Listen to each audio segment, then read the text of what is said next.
سیاسی میدان کی ہر بڑی خبر سے آگاہ رہنے کے لیے ہمارے چینل آزاد سیاست کو سبسکرائب کریں اور بیل آئیکن کو پریس کریں۔ دیکھیے، منظور پشتین اگر ڈیورنڈ لائن کو نہیں مانتا اور ان کا دلیل یہ ہے کہ دونوں طرف پختون رہتے ہیں، تو یقیناً دونوں طرف پختون رہتے ہیں۔ اگر وہ کہتے ہیں کہ تاریخی طور پر ہم ایک تھے، یقیناً تاریخی طور پر ایک تھے۔ اگر وہ کہتے ہیں کہ ہماری زبان اور ثقافت ایک ہے تو ٹھیک ہے۔ لیکن پھر کل پنجاب میں کوئی کہے گا کہ میں واگا بارڈر کو نہیں مانتا کیونکہ اس طرف مشرقی پنجاب ہے، وہ ہزاروں سال سے میرے ساتھ تھا، ہم ایک ہی زبان بولتے ہیں، ایک ہی تاریخ رکھتے ہیں، ایک ہی کلچر ہے ہمارا، ایک ہی بود و باش ہے، تو پھر میں اس کو نہیں مانتا۔ پھر کوئی سندھی اٹھے گا، وہ کہے گا کہ میں کھوکھرا پار بارڈر کو نہیں مانتا۔ تو دیکھیں، جغرافیائی حقائق تو تبدیل ہوتے رہتے ہیں۔ جرمنی دو حصوں میں منقسم تھا، ایک ہی جرمنی تھا۔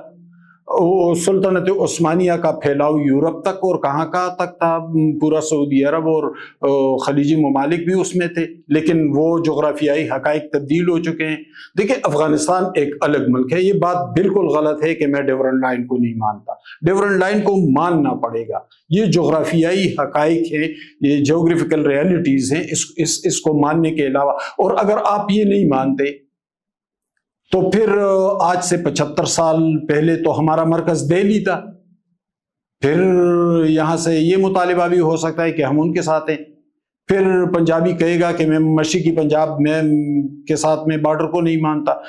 یہ دیکھیں، یہ پھر بلوچستان کے بہت سے علاقے ہیں، یعنی گوادر کی بات آپ کر لیں، وہ ایک وقت میں عمان کا حصہ تھا، پھر وہ لوگ کہیں گے کہ ہم اس سمندر کو نہیں مانتے، اس بارڈر کو نہیں مانتے۔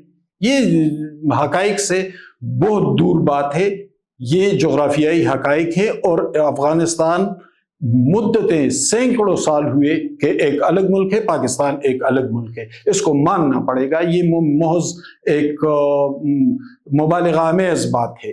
دیکھیں، پی ڈی ایم کو ایک سطح پر تو مقبولیت حاصل ہے پشتون بیلٹ میں، لیکن وہ مقبولیت کوئی اتنی بڑی مقبولیت نہیں ہے کہ اس کی بنیاد پر پورے پشتونوں کا فیصلہ کیا جائے۔ یعنی اگر آپ ان کو انتخابی میدان میں اتاریں گے تو کیا پی ٹی آئی جتنی مقبولیت ان کو مل جائے گی؟ پھر اگر وہ اس مقبولیت کی بنیاد پر وہ کوئی مطالبہ کرے اور پی ٹی آئی اس سے متضاد مطالبہ کرے، یا فرض کریں مولانا کو پھر سے وہی 2008 میں جو مقبولیت ملی تھی اسی طرح کی مقبولیت پھر سے مولانا کے ہاتھ آ جائے، یا اے این پی ایک 100 سالہ پرانی جماعت ہے اس کے ہاتھ مقبولیت آ جائے، تو کیا اس مقبولیت کا مقابلہ پی ٹی ایم کر سکے گی؟ پی ٹی ایم کی ایک مقبولیت ہے، لیکن میں ہمیشہ کہتا ہوں کہ یہ مقبولیت رد عمل کی پیداوار ہے۔ ان لوگوں نے یقیناً مشکلات کو سہا، آئی ڈی پیز بنے، اپنے گھر بار چھوڑے، تو ظاہر ایک رد عمل تو آنا ہی ہے۔ دوسری بات یہ ہے کہ اس مقبولیت کا منبع جو ہے، کل طاقت جو ہے، وہ زیادہ تر جنوب میں ہے، یعنی شمالی وزیرستان، جنوبی وزیرستان، بنو، لکی مروت، ان اضلاع میں، جہاں سے منظور پشتین کا بھی تعلق ہے۔ لیکن وہ مقبولیت جب سوابی، چارسدہ، مردان، سوات میں پہنچتا ہے تو پھر اس مقبولیت کو ہم دیکھتے ہیں کہ وہ بہت کم ہو جاتا ہے، اس کے اندر وہ فریکوینسی اور وہ طاقت نہیں رہتی۔ تو یہ ایک مخصوص علاقے میں تو بڑی مقبولیت ہے، لیکن جب دوسرے علاقوں میں آ جاتی ہے تو پھر اس کی اتنی طاقت نہیں رہتی۔ دوسری بات یہ ہے کہ وہاں پر پی ٹی آئی کی بہت بڑی مقبولیت ہے، انتخابی مقبولیت تو پی ٹی آئی کی بہت بڑی 2024 کے الیکشن میں ہم نے دیکھا۔ مولانا کی ایک بہت بڑی مقبولیت ہے، مدارس اور دینی قوتیں جو ہیں وہ مولانا کے ساتھ ہیں، اور اسی بیلٹ میں جہاں منظور کی سیاسی قوت ہے تو وہیں پہ مولانا کی، چونکہ مولانا بھی جنوب سے تعلق رکھتے ہیں، منظور پشتین بھی جنوبی پختونخوا سے تعلق رکھتے ہیں، تو اسی جنوبی پختونخوا میں، یعنی بنو میں، وزیرستان میں، شمالی جنوبی وزیرستان، ٹانک، لکی مروت، کرک تک، ان علاقوں میں مولانا کے بہت سے مدارس ہیں، ایک بہت بڑی فالوئنگ ہے مولانا کی بھی۔ تو اس محدود مقبولیت کی بنیاد پر کسی فیصلے کو نہیں مانا جا سکتا، لیکن اس سے انکار نہیں کہ انہیں ایک مقبولیت بہرحال کسی حد تک حاصل ہے۔ جی بالکل، یہ ٹویٹ میں نے آج صبح کیا تھا عمران خان کی صحت کے حوالے سے. وہ عمومی طور پر ایک لوگ کہہ رہے تھے کہ عمران خان کے کان میں تکلیف ہے، تو شاید میں نے کہا کہ شاید یہ تکلیف ہو، لیکن میرے انفارمیشن کے مطابق ان کے بلیڈر میں کوئی انفیکشن دیکھنے میں آیا ہے، اور یہ تکلیف کچھ دنوں سے انہیں تھی. پھر شاید جو جیل کے مقامی ڈاکٹر ہے تو انہوں نے کچھ ٹیسٹ تجویز کیے تھے، اور وہ پھر اسلام آباد کے ایک لیبارٹری سے کروائے بھی گئے، تو کوئی اتنی پریشانی کی بات نہیں. لیکن ڈاکٹر کا کہنا ہے، بلکہ عام ڈاکٹر بھی یہی کہتے ہیں کہ 70 کے بعد پراسٹیٹ کے، مثانے کے، بلیڈر کے یہ مسائل آتے ہیں 70 ایج کے بعد. اور چونکہ خان صاحب کی ایج اس وقت تقریباً 73 ہے، تو وہ ایک تو وہ ایج فیکٹر ہے، لیکن ان پر توجہ دینی چاہیے. یعنی اگر ان کو کوئی مسئلہ ہے تو اس پر توجہ دینی چاہیے. آج یعنی پیمز کے ٹیم سے جب بات ہوئی تو انہوں نے کہا کہ ہمیں کوئی ڈائریکٹیوز نہیں دیے گئے ہیں. عام طور پر جب اڈیالہ میں کوئی اہم سیاسی قیدی ہوتا ہے تو جب ہیلتھ ایشوز آتے ہیں تو پمس کے ساتھ رابطہ کیا جاتا ہے، لیکن پمس سے میں نے کنفرم کیا تو ان کے ساتھ تو کوئی رابطہ نہیں ہوا. لیکن میرے انفارمیشن یہ ہے کہ شوکت خانم کے سی او ڈاکٹر عاصم یوسف، غالباً ڈاکٹر عاصم یوسف، اور یہ عمران خان کے ذاتی معالج بھی ہیں، وہ آج اڈیالہ آئے تھے. ملاقات تو مجھے کنفرم نہیں ہے کہ ملاقات ہوئی یا نہیں ہوئی، لیکن بہرحال وہ اڈیالہ آئے تھے، اور بنیادی مسئلہ اسی انفیکشن کا ہے کہ ان کو انفیکشن ہے، لیکن ڈاکٹروں کے مطابق یہ ایج فیکٹر ہے. آئینی ترمیم کا معاملہ ذرا لمبا ہو گیا، لیکن میں گزشتہ 1 مہینے سے مسلسل کہہ رہا تھا کہ آئینی ترمیم ہونی ہی ہونی ہے، اور اس پر تقریباً کنسنسس ہو چکا ہے.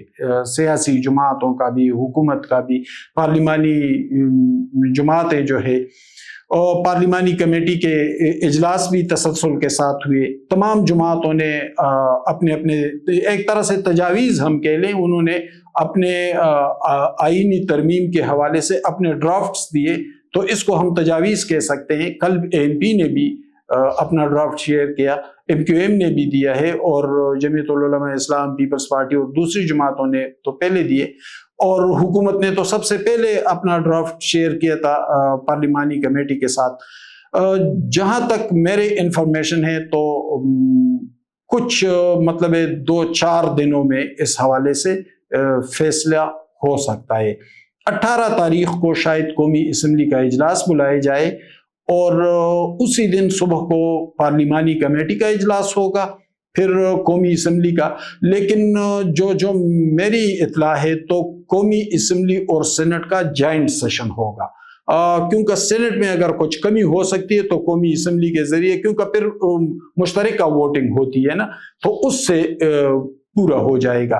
یعنی اب نمبر گیم کوئی اتنا مسئلہ نہیں ہے حکومت کے لیے، وہ تقریباً پورے ہو جائیں گے. جوائنٹ سیشن، اور وہاں سے بل کی منظوری دی جائے گی تو پھر وہ پریزیڈنٹ کے پاس جائے گا، اور 21 یا 22 تاریخ کو شاید صدر مملکت پھر اس کی منظوری دیں گے. بالکل پنجاب کالج کا جو واقعہ ہوا ہے تو اس نے بہت سارے سوال کھڑے کر دیے. ظاہر ہے کہ کوئی شہادت دستیاب نہیں ہے، وکٹم دستیاب نہیں ہے، FIR نہیں ہے، تو پھر واقعہ کہاں پر ہوا؟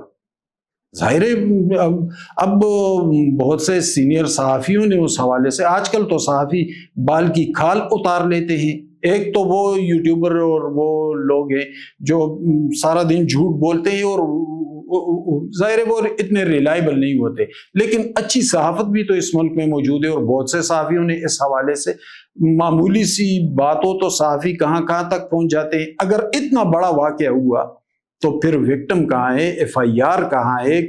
کچھ بھی سامنے نہیں آئے، کوئی شہادت دستیاب نہیں ہے. لیکن دیکھیں بدلتے ہوئے زمانے نے ہر حوالے سے اثر ڈالا ہے.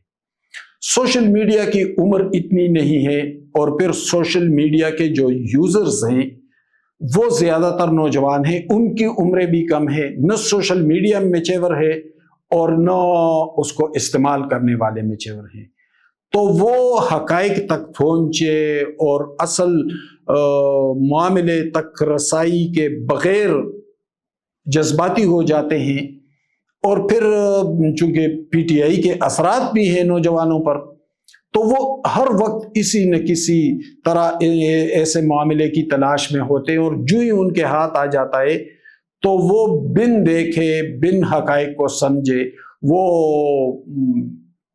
احتجاج کرنے لگتے۔ اب یہ معاملہ جو ہے کسی ٹک ٹاکر کا کیا دھرا ہے کہ اس نے کوئی لڑکی تھی، بیمار تھی، شاید فریکچر ہوا تھا یا کوئی مسئلہ تھا، وہ تکلیف سے کرا رہی تھی، اس کی ویڈیو بنائی، وہ اپلوڈ کر دی، اور اس کے ساتھ جس طرح آج کل ہو رہا ہے سوشل میڈیا پر، اس کے ساتھ پتہ نہیں کیا لکھا، اور ایک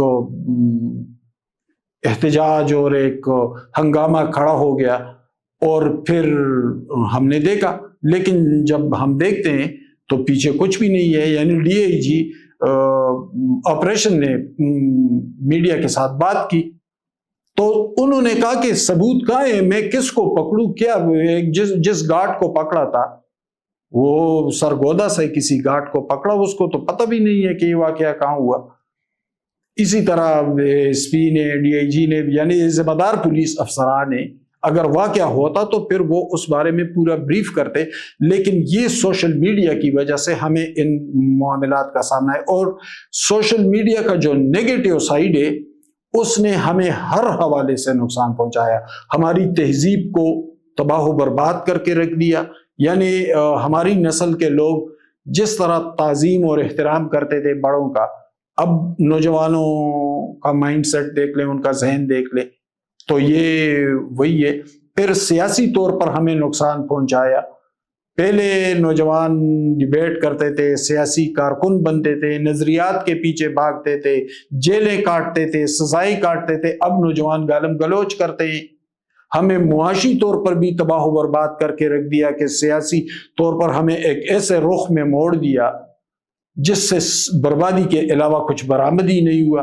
تو یہ وہ خباثتیں ہیں، یہ وہ نقصانات ہیں سوشل میڈیا کے جو ہمیں دن بدن دیکھنے پڑ رہے ہیں، اور اس حوالے سے قوانین موجود بھی ہیں، لیکن حکومت کو انتہائی سختی کرنا پڑے گی